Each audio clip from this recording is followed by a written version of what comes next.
O'zbekiston Respublikasi fuqarosi va davlat bir-biriga nisbatan o'zaro huquq va majburiyatlar bilan bog'liqdir.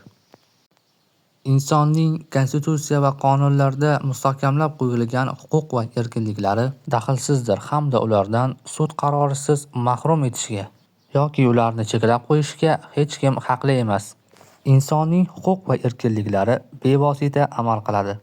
Insonning huquq va erkinliklari qonunlarning, davlat organlari, fuqarolarning o'zini o'zi boshqarish organlari, ularning mansabdor shaxslari faoliyatining mohiyati va mazmunini belgilaydi. Davlat organlari tomonidan insonga nisbatan qo'llaniladigan huquqiy ta'sir choralari mutanosiblik prinsipiga asoslanishi va qonunlarda nazarda tutilgan maqsadlarga erishish uchun yetarli bo'lishi kerak.